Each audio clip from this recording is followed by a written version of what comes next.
Hi everyone, this is Melissa at Crescent Moon Tarot, and today I have a guest with me, my friend Jasmine. Say hi. Hi! We were out and about this past weekend and found this deck of tarot cards and thought it would be fun to kind of do an unboxing video.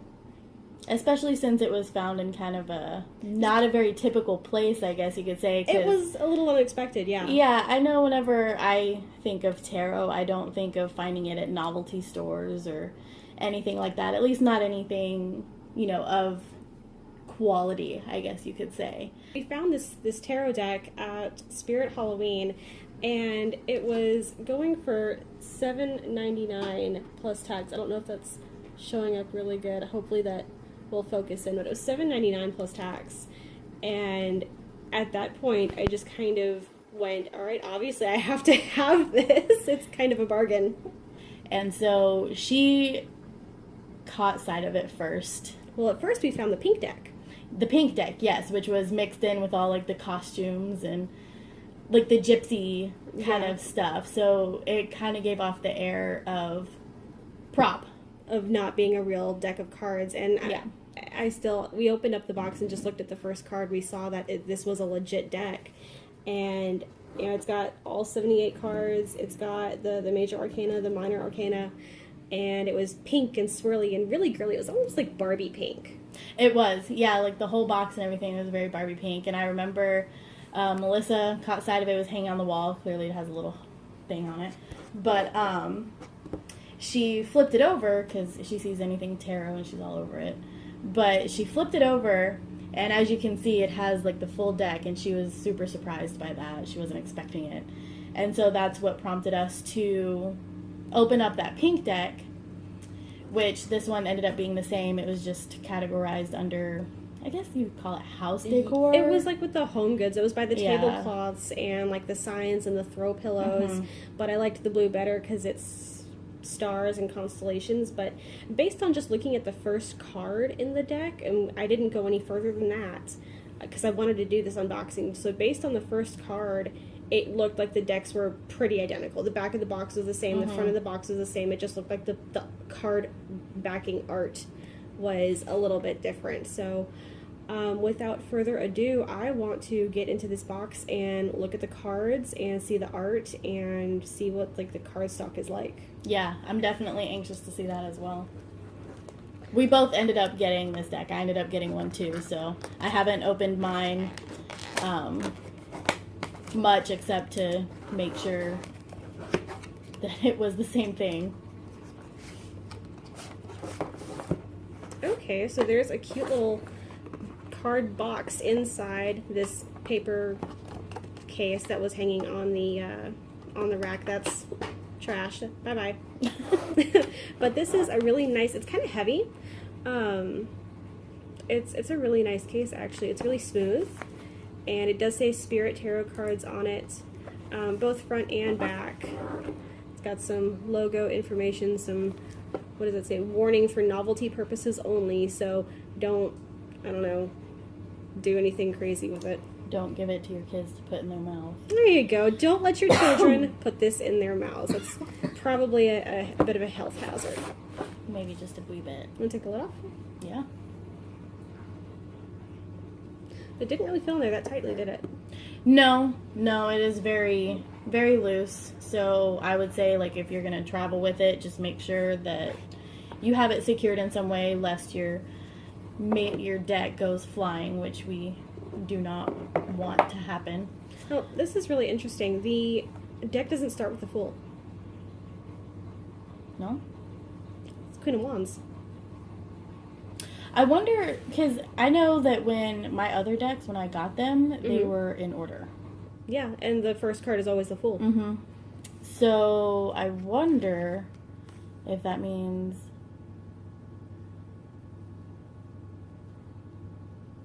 So judging just by this card, which is what we looked at in the store, the artwork looks really nice to me. I like the penmanship that they used.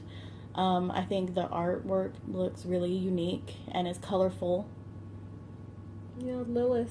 That's not a typical representation of the Queen of Wands, I don't think. That's really interesting. followed by Judgment. Yeah, these are definitely not in order. I don't know if maybe someone got into this box and like shuffled them before I got a hold of the box. Because then there's the Eight of Wands right behind it. Well, if you'll recall, when we opened the pink box, the Queen of Wands was the first card as well. Really? And in my deck, it's the first card. So I wonder why these are all out of order. Eight of Wands, Five of Wands, Judgment. This is all kinds of out of order. But the cards feel, I mean, they're thin, but I feel like that would make them easy to shuffle. I don't feel like they're going to fray on the corners very much. Oh, the backs are straight up beautiful. All that astrology, constellations, and zodiac imagery. I personally am happy that it doesn't say spirit on the back. Mm-hmm. So if you don't want it to be misconstrued as like a purely novelty item, such as the kinds that you would get. Or kind get. of childish. Yeah. If you wanted to take them out of this box and put them like at Earthbound, the store, I have seen like an actual like tarot holder. Mm-hmm. Like a bag or a box. Yeah, and it had like a clasp over the top. And it looked really nice. So if you wanted to do something like that or put it in a little bag, like you definitely could. Like this is just a typical little cardboard box. It feels nice. It looks nice. But if you don't want that stigma of Spirit Halloween, you can definitely get away with it because the cards don't say spirit on them at all. Mm-hmm. At least from the ones that we've looked at. What I really like is this card here. This is the Death card, and it's always one of my favorites to go look at in every deck, just because if the deck isn't based on the Rider-Waite deck, the card art is a little more liberated. And the Death card, because it's a transformation, it can be really unique, and I've seen some that are kind of like Dia de los Muertos, where it's got like little marigolds and sugar skulls, and then some where, you know, it's death, like there's a coffin here, and depending on the art style, it can kind of have different connotations. So having that different art there with the Grim Reaper, he's got a little hourglass on his side. I'm not really sure if that's coming through really good on that camera there. But he's in his boat, and that kind of reminds me of like the river Styx in the underworld in Greek mythology. That's really cool. That plays into Cerberus here, who is good point. Guardian of the underworld. You got to go through the puppy first before you can get to the river. You know, like looking at Chimera, Hydra. Thank you for pronouncing that right. I like my mythology, which actually kind of plays into what I'm getting at is, you know, this actually does remind me, what's his name? He ferries the newly dead across the river Styx. Oh, I know who you're talking about. It's not Thanos. That's the guy that's from the the movie. No, and you pay him, and he ferries you. Coin. Yeah. I'm getting like distinct vibes. I'm like, drawing such a blank, but I know everything. exactly who you're talking about, and I really wish I could Google it, but my phone is recording this right now. Hang on, I have a phone. I have one of those. I'm an adult. So while you're looking that up, I'm just gonna flip through a few more cards here. We got the Golem, Six of Wands. So it looks like it's pretty consistent at least. There's a lot of wands at the top. I'm going to leave that Death card. Do you still have that Death card? Charon? Charon. It doesn't seem right, but if that's what Google says... That's what Google says. Well, I guess we'll And Google knows everything. Google thinks it knows everything. Well, yeah. But, you know, looking at these as we're flipping through them... There's different mythologies in here. A lot of them, yeah, but it's all mythology related. It is. And one thing about this deck is, you know, Melissa here is very versed in tarot. She can probably get a good feeling and reading from these just by looking at the card and knowing mythology the way that she does. I think that's kind of what they're intended. Like, this is an Amazon. This is really cool. But for someone like me who enjoys tarot but hasn't had much experience with it, this deck did not come with a booklet that tells you the meaning of each card. You're right. There is no LWB here. Little white booklet. Yeah. So, if you're newer to tarot or just not versed in it as much, such as Me? Even if you are a pro and you just like the, looking at the book, just because sometimes they differ a little bit. Yeah. There is no book here. You're kind of left on your own. Yeah. I really love this Valkyrie. Look at this. I love that, yes. Justice, perfect, beautiful. Right? It's so fitting. And, like, looking at this, Queen of Swords, Amazon. Here for it. I am thinking... Yeah, it's all different. It seems to be different mythologies, and I'm thinking that you can determine each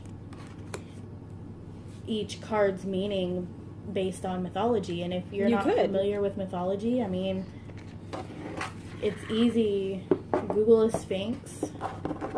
There's no shame in that. There was a brownie from cards ago. I don't know if you caught that. That's Irish, I think. Yeah. Yeah. So that's... See, but what's getting me is it could be like, because brownies are known to be a little mischievous, but he's shown cleaning. Maybe someone gave him some pie. Maybe. They appease the brownie spirits. Maybe someone gave him some pie. I know I'm good if I have pie. Sea nymph. See, that's another thing. Temperance. Yeah. Sea nymph. I mean, their sea nymph are known to be... I love this strength. That's really cool. The manticore. Sexualized. Very much. Well, it's because they're the daughters of Aphrodite. Mm-hmm. Troublesome. Lure men. Mm-hmm. Yeah. Sirens. So, temperance, like, dwarves. Hardy. Anubis here is the King of Wands. Now, my Greek mythology is a little lacking. You can ask your mom. I'm pretty sure Anubis is the god of the dead. Pretty sure he's the guy with the scales. I am not 100% positive. I'm not super familiar with Egyptian mythology personally, although Anubis is pretty well known. Manticore. Very cool. Right? I'm liking these. I'm like... I don't know how to pronounce this. I know it's Arabian, though. And this is where we get the word genie from. Isn't it like Jean? Jinn, sure. Maybe? I'm not really sure. I think, because in a lot of Americanized spellings, I think that's actually pretty close to correct. They spell it a lot of times D-J-I-N-N. Jinn. Jinn. Mm-hmm. That might be a more accurate spelling to the culture. Yeah. But the Arabic, the mischievous wind spirit, that's pretty cool. See, they're considered to be tricksters. Demons, almost. Yeah. Yeah. Like I'm sure you've seen on Facebook those posts, like, ask for something and it's my job to grant it, but with a caveat. But ruin it, yeah. That's basically what a djinn does. That's rude. I want my yacht and $1 million, please. So, as you can see, a lot of these can be determined. Pumpkinhead. Oh my goodness, Pumpkinhead. I'm not really sure what to make of that. That's got to be like the Headless Horseman kind of thing. So that's some American mythology. Yeah. Didn't know America had its own mythology, Sleepy but Hollow. Here we go. Giant whale. Oh, from Christianity. The fish that swallowed Jonas. Yeah. Although it's not Jonas. Fish. It wasn't Jonas. Oh, I feel like an idiot now. Moby Dick. Judas.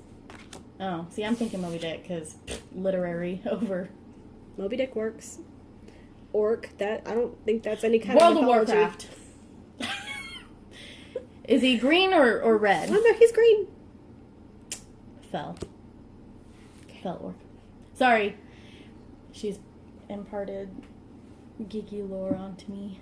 So the witch is the Three of Cups. That's interesting, because usually Three of Cups is kind of like three's a crowd, or it can be like a bittersweet love. I've even seen some cards that kind of translate the Three of Cups as infidelity. Well, think about the backstories of many witch tales. Oh, yes, they ensnare our women, or they ensnare our men. Scorned women, a lot of times. Yeah, so they seduce the men, they're evil. Okay. It's still just an interesting take. It's not a typical interpretation of that card. So, dragon here is Two of Wands. It's pretty neat. I like all the stars behind him. Kind of. He reminds me of Maleficent in Sleeping Beauty, the cartoon. I could see it. The stars behind him, though, and the moon, and I really hope that's coming up on the camera there. It's a bit reminiscent of Van Gogh's Starry Night. Yeah, I can see it with the swirls. You can see the brush strokes. Bit reminiscent of Starry Night. Kraken, 9 of Cups.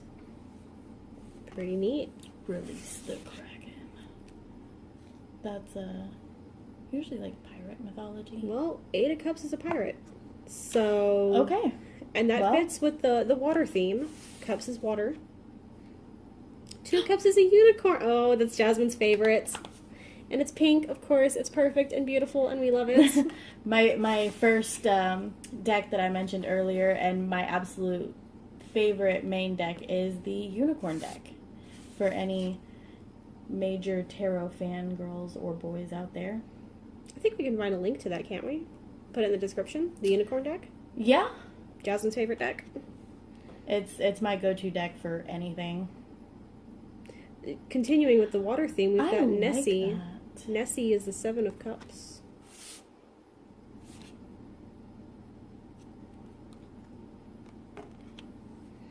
Oh, I love it. The lighthouse in the background. Oh, there's a little guy on a boat down here. Is there a little guy on the boat? Yeah. And Nessie's looking at him. And Sure is. He's right down here in the corner. Oh, there it is. might be difficult to see in the light, but that brown splotch. I'm hoping that'll focus. Right there. Now, this 5 of Cups, this mermaid, the art really reminds me of the classic Japanese tsunami art. You know, the painting that everybody knows? Mm-hmm. A very classic tsunami.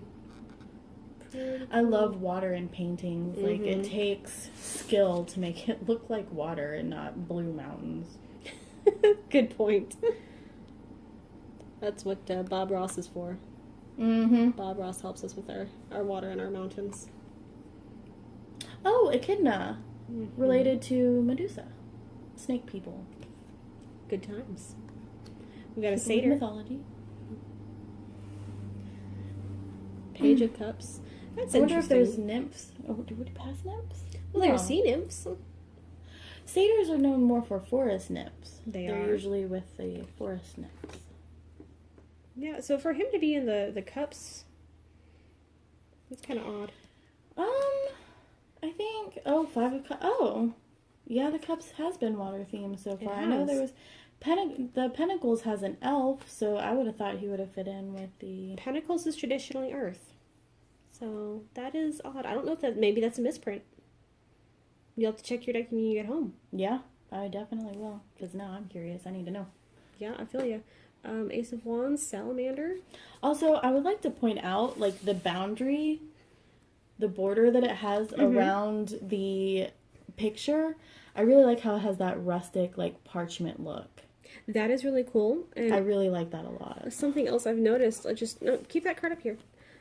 At the top of the card, it's got the little symbols. So up here, you can see it looks like a chalice, and over here, it looks like a sword. So even if you're not looking at the bottom of the card, and that's hidden or obscured, you can still see, okay, yeah, this is a cups. Okay, yeah, that's a swords, because it's got the little symbol up there at the top. Not a lot of cards have that. Yeah, salamander. I'm trying to connect that to any mythology that I'm familiar with. I feel like this is fitting, the barbarian for the Knight of Swords. Yup. Yeah, I did that. I don't think my dog liked it very much. Oh, she's upset. Okay, so we had Pumpkinhead before. Now here's the Headless Horseman. Huh. Maybe they're friends. Do you remember what card the Pumpkinhead was? Because this is the Page of Swords. Let me see if I can find it real quick. I don't... 9 of Wands. Okay. Okay. You said that was 9 of... This is Page. Oh, Page. Okay. Yeah, this is the Page of Swords. So, not really related, but they... maybe I need to go and look into some Pumpkinhead mythology and see exactly what that is, because I don't really know. Pegasus. Your favorite right after unicorns. The 8 of Swords. And that's fitting, because Swords is traditionally the air sign. Oh. Wow, this looks so girly. It does. It's almost There's like Lisa a Frank. rainbow and... Let's get that back in front of the camera. It's almost like Lisa Frank. It is very Lisa Frank. like every little girl's dream. We got like the pink horse flying through the air with a rainbow and really pretty clouds and stars. Yep, it looks like magic. It's magic. It's a flying horse. I love it. And before we had your echidna, now we have the Gorgon. Gorgon. Yes. Very cool. Can't say Gorgon without thinking of Gorgonzola cheese. That's from a book series I read. But some of us are lactose intolerant. And some of us just don't like cheese. Fair. All right, Four of Wands is the fairy. That's really detailed and really small, but it's really pretty. And then the big old pink flowers down there. So the fairy is really, really tiny. I wonder which personality to the fairy they're going for, because in some mythologies they are tricksters, pranksters, not evil but definitely mischievous. They're definitely not good. Like my Fae deck, definitely mischievous. Won't lie to you, but definitely mischievous. That's true. That's another really good tarot deck for anyone that collects. I don't know what it's called off the top of my head, but I think I read with it once, and that was a really good deck. Or if they're going for like the sweet caretakers of the forest, Fern Gully style. Right. Oh, gremlins. Gremlins are the Seven of Pentacles. Oh, we have Native American mythology. Shaman. That's very clearly Native American style. With the... Oh, he does have the tribal headdress thing, doesn't he? And he seems to be in a chant of some kind. Well, the zombie's the Eight of Pentacles. That looks like me after I argue with my husband and kind of chopping his head off. You know, just another day in the life. Everything's fine. We're all fine here. Oh yeah, that's a good look. Okay, I'm sorry. I see this card and I instantly think of Hermione Granger from Harry Potter. Mandrake or Mandragora brews a powerful restorative draught. Oh no. Yeah, yeah. Oh, because it's okay. Look at that. The Lover's card, Major Arcana, is the Succubus. Interesting, because usually the Lover's card is light and fluffy and cutesy and really has this great meaning of true love and romance behind it. Happily ever after. But the Succubus doesn't represent that at all. Nope, not at all. This is not even remotely. I'm kind of surprised they didn't use Aphrodite. Yeah, we have not gotten all the way through the deck yet, but I haven't seen any actual goddesses or gods yet. Just minor, like, demigods and demons. More and like races as opposed to actual, spirits. Like, people. Very odd, but Except Nessie and the Headless Horseman. Succubus for the lovers. That's unexpected. That's a little dark. That is a little dark, but woo, yeah, she's having a good old... Ooh, she's cute, though. Like, for real, like, they went... I'm digging this, personally. So I can't tell if he's, like, really enjoying himself or if he's dead. Because, honestly, it's the Succubus. It could be either way. It could be either way. And, like, maybe that's up to... You'll take a look at that. He's very much, like... Because, you know... Maybe he had a lot of opium. Either way, she's having a good time. I think she would have a good time regardless. I think the meaning of that She's feeding on his soul. That's true, but I think the meaning of that one would largely depend upon how it turns up in a reading, what kind of spread you're using, what other cards are around it. Very true. It's really... It could go a lot of ways. It's manipulative, it could be dark, it could be... Honestly, you could even construe that as female empowerment, if you really wanted to. You could. A submissive male, not that there's anything wrong with submissive males, but there's a lot of interpretation there. I wonder if we're going to come across Incubus at all. Not the band. You know, before we move further, I'm really, really curious about the Tower card. Ooh. Because... It's right up there with Death. Mm-hmm. A lot of people are under the impression that Death is the worst card in the deck. But in my experience, it's always been the Tower. The Tower is one that scares a lot of people. I personally get excited when I see it because I've never had the Tower give me bad news. Now, a lot of people have, and I totally respect people that are leery of that card. There's actually someone I follow on Instagram, and the card that she hates is, it'll come to me. It's the one that means, like, tradition and conformity. It's a major arcana. It's the 5th card. I know it is. But I'll find it. We haven't come across it yet. See, in my unicorn deck, My unicorn deck is very trustworthy. It's not super light and fluffy, but it's not super harsh either. Like, it's very honest with you. It's like a good mom. Yeah. And, you know, there's the death card, but the tower, that card will forever be ingrained in my head. Like, it is a terrifying card. Like, it has the tower and unicorns just falling to their death. Oh, that's dark. It is really dark. It's not a dark deck. But that card, and it's all like black and red sky. Interesting. Like, it's very... Hierophant. That's what it is, the Hierophant. That's the 5th card. That's the one that means tradition and conformity and kind of finding your place of belonging. I can see how that could be. That's the card she hates.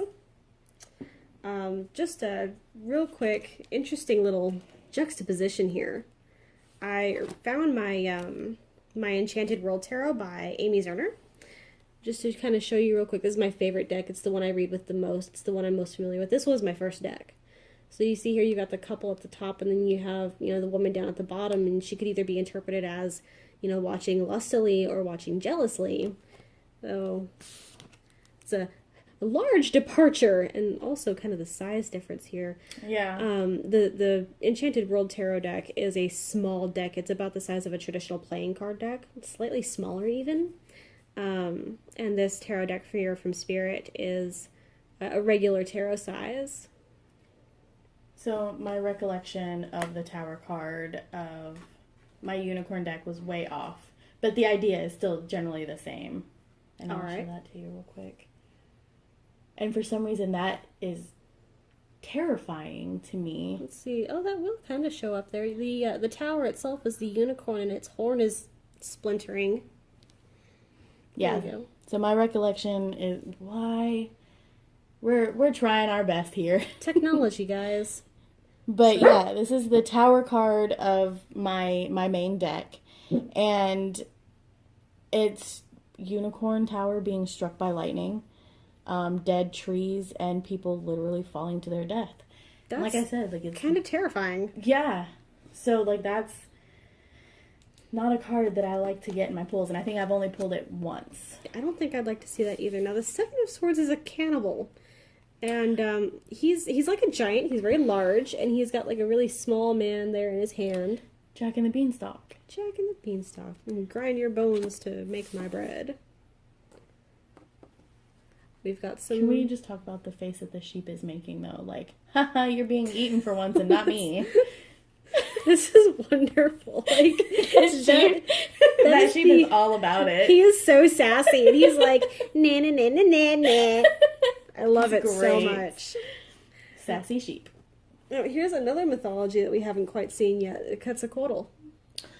Oh. Quetzalcoatl. That's another it's a hard one to say. Yeah, Mayan. I'm pretty sure it's Mayan. Mayan or Aztec. Might be Aztec. But we're learning. The important part is that we are learning. That is true. We have Frankenstein here for the Nine of Pentacles, and he is all kinds of wired up on his table. Okay, but first of all, is it Frankenstein or Frankenstein's monster? Because there is a literary difference. It is Frankenstein's monster. But I think at this point, Frankenstein is... It's synonymous now. It's synonymous, yeah. And the symbol up at the top, the coins for the Pentacle card. Oh, I love this one. This is probably my favorite one I've seen so far, the Phoenix. The Sun, the Phoenix, this is an amazing card. For those of you that don't know, I have a Phoenix tattooed on my back, and it actually looks kind of like this. My Phoenix's wings are a bit higher, but they do go up like that, and my Phoenix does look off to the side. So this is a really, really cool card. We have our first actual goddess. Oh. Kali. Oh, Indian. I think this is the first Indian mythology we've seen so far. Is she like the... Nope, never mind. She's eating a man's head. Delicious. And she's holding that typical like sword that you would see... the curved sword? Yeah, not a scimitar. It's more curved than a scimitar here. I'm not 100% positive of the name of that weapon, but it has blood on it. So she freshly cut off his head. Because I know that there's a multi-armed goddess in Indian mythology that's like the mother, represents like the mother. Oh, a Yeti, the hermit. That's fitting. Oh, I didn't even realize that was the hermit. Yeah, that's fitting.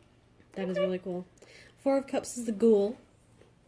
And you know, we ran across the Cyclops card. That's a big figure in like the Sinbad mythology, which is Indian in nature.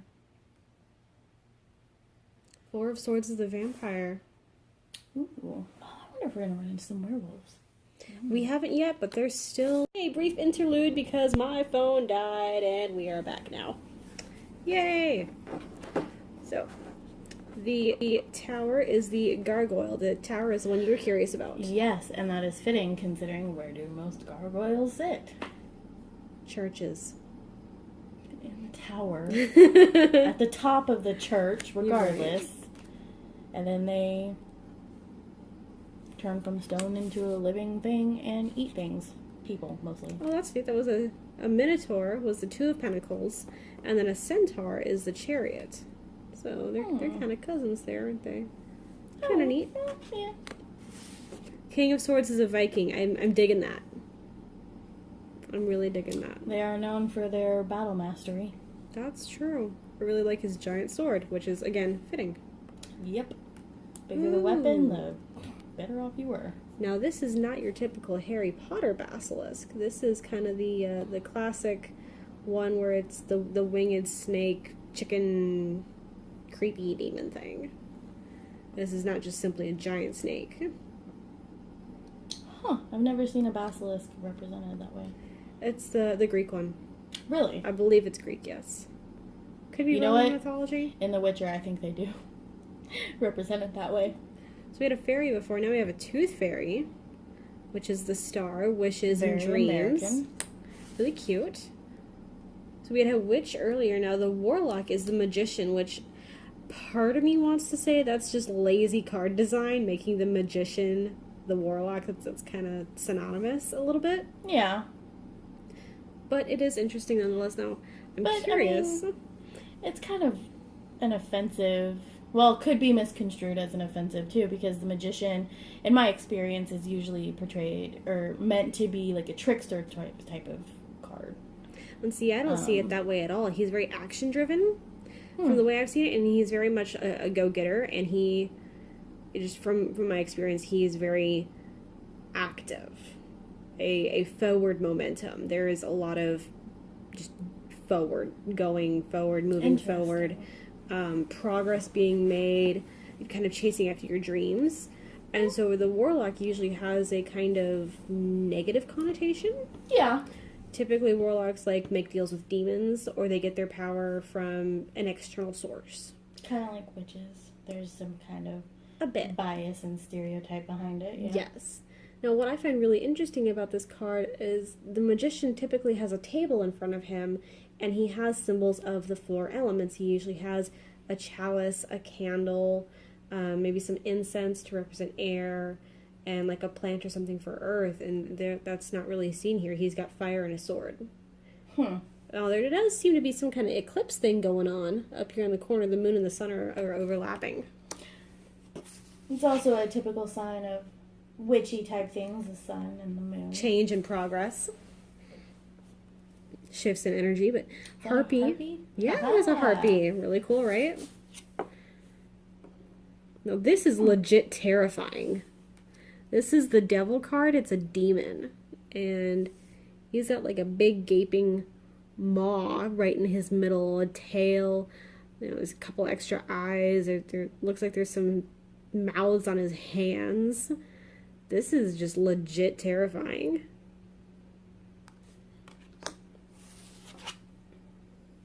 Should I put a face of me on there? And then such a departure. Here we have the angel, which looks so serene. His face looks like tentacles. It reminds me of Cthulhu. But it's made of fire. Let's get that in front of the camera again. I see his hair is very fiery, but his face, it looks like tentacles to me. And it's to me it's reminiscent of literary depiction of Cthulhu. I could see that. That's either way, it's otherworldly and demonic and evil, and kind of terrifying. Yeah, they went all out with that. Literal opposite here, the angel for the Five of Swords. Now, you were asking about your werewolf earlier, because we saw the vampire. Right. And they do have the werewolf here. He's for the moon, which again is kind of a departure from the traditional meaning of the moon. Really interesting. Represent change, like negative change. Yeah, usually the moon's a little more positive than that, but slightly mysterious. But that's a little creepy. And then Arachne. That's another deity. A demigod. A minor one. She was cursed by Athena. Mm-hmm. They had a competition for weaving, and Yep. Arachne wanted to think she won, and a goddess would not be denied. Yes. So she was cursed to Weave for forever. eternity. That's right. Athena's like, you like to weave? Oh, you're gonna weave a lot. You know, Athena is portrayed a lot as like this really positive thing, but if you kind of pay attention to her stuff going on, she's a little vindictive. And I say that as a absolute lover of Athena. She is a little snarky. Your tattoo, for instance. Yeah, I do have an owl tattoo. It is Athena's owl. This is the Inquisitor, the Wheel of Fortune. That does not look like good fortune. I wonder, because no, there you are, man. That looks like bad fortune to me. Oh, yeah. Does that look like bad fortune to you? Yeah, you got this dude, like, strung out on this wheel. That's a torture implementation. It is. It looks like they're rolling him through fire. Definitely some torture going on there. Because before I saw the card, I saw the, I can't think of what it was called. And then two hooded figures. Mm-hmm. So, in my mind, I started thinking of the Fates with their... Oh, with their scissors and yeah, because usually they're depicted with like a spindle. Yeah, spindle. That's what I thought it was at first. No, a little darker. Yeah. Overall, this is kind of a dark deck. It's got some darker vibes to it. I wonder how it would read. I will have to do that and let you know. The Fool is just a typical jester, so it's a different interpretation of the Fool. In my unicorn deck, it's portrayed as a Joker too. Interesting. In the traditional Rider-Waite decks, it's usually a young man going off on a journey. So he's a fool in the fact that he's naive about the world. So this is a little more literal, I think. He's Here we juggling go. cards. The Hierophant. The voodoo warlock. So we had a shaman before and a warlock before, and now we have a voodoo warlock. So that's really cool. It's a little less scary than the traditional Hierophant. I think this is a little more like a spiritual leader, and less, be one of us, join the group, and embrace tradition. He's more just like a spiritual leader, I think, and that's a little more comfortable if you were to see that. How about some LGMs here, some little green men? He does have a voodoo doll. The Three of Swords here. It's pretty cool. I love alien artwork. He's just very, very curious. Now this I'm completely unfamiliar with. Genny Greenteeth. The Six of Cups. I don't even know what mythology that's from. Any ideas? That's sounding very familiar to me. But I'm drawing a blank, but it does sound familiar. Well, we got the Dryad here for the Queen of Pentacles. Kind of fits in with those nymphs we saw earlier. Mm-hmm. Satyrs. I love her butterflies. And she's got hanging out with her, and her big old mess of roots kind of looks like the Tree of Life, which would be fitting for a queen card.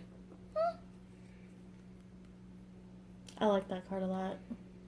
The blending between the roots and the woman is really good. It's almost seamless, yeah.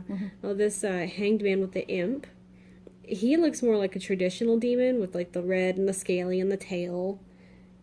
And he's hovering over this big old bubbling cauldron with a skull. That's not a typical Hanged Man card, but I could see that kind of working, and he's kind of there by his own volition. I didn't take imps for being particularly evil from actual mythology. More mischievous. Yeah. Interesting. Like when you smile impishly. Okay, I see what you're getting at. I just the visual of the card to me looks more like a stereotypical demon. Yeah, You it know, definitely does. Where's the pitchfork, you know? Well, he's almost got it. A warrior for the Knight of Pentacles. I would have thought he'd be more with like swords, but maybe not. He's away from his Viking brother. He's got a mace. That's round like a pentacle. This is a really cool card for the world. It's the Ouroboros. Just unending. That infinity symbol. That's a lot of symbolism and a lot of mysticism in that. That's That's not a cool the typical representation of Ouroboros either. No. Because usually it's snakes. Instead of dragons. It's just one. Oh, He's yeah, eating it would himself. just be one eating himself, you're right. But in the typical snake Ouroboros, it's two snakes eating each other, isn't it? It's just one eating his tail. I thought it was two. Maybe I'm... Never mind. I'm thinking of Neverending Story. My bad. That's cool. Leprechaun, back to that Irish... Yeah, he looks mean. You see his little pointy teeth?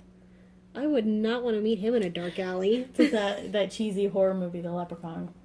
Never saw it. Me neither, but I know of it. I try not to watch horror movies if I can avoid it. No, this is voodoo. This, Baron Samedi, and I only know about this because I believe he influenced the Disney character from Princess and the Frog. I haven't seen that one. The voodoo villain, Dr. Facilier, is heavily inspired from Baron Samedi. And also, if anybody plays World of Warcraft, in the newest expansion, there are Loa, which are like demigods. And the demigod of death, the Loa of death, is Bwonsamdi. Really close to Baron Samedi. Another connection, which I bet is based off of that, is any of my American Horror Story fans out there from season 3, the Coven season. They have, I can't remember his name, but he makes a deal with the Voodoo Queen, and that's how like the whole everything begins in the series, and he looks very similar to that. So I wonder if they drew inspiration from that. Very possibly. So, thoughts? Final thoughts on the deck? Yeah. I feel like this is a really interesting deck. I'm really excited to read with it, to be perfectly honest. Just because it's a decent cardstock. The art is so unique. I haven't seen anything like this before. I'm in agreement. I love the art. It's beautiful. I love that it's mythology based. I think that it was made by someone that's not super familiar with tarot, but I think the unique and original take on different cards that many tarot lovers are familiar with, The departure would from the be Rider-Waite. interesting. Yeah, would create an interesting read. And I personally am not fond of the Rider-Waite cards. I feel like they're a little too stuffy. So for that reason, I really like this deck. I'm really excited to read with it, and I say it's a well spent $8. Definitely agreed. Good deck. Yep. Can't wait to read with it. Thanks for watching. We'll see you next time. Bye. Bye.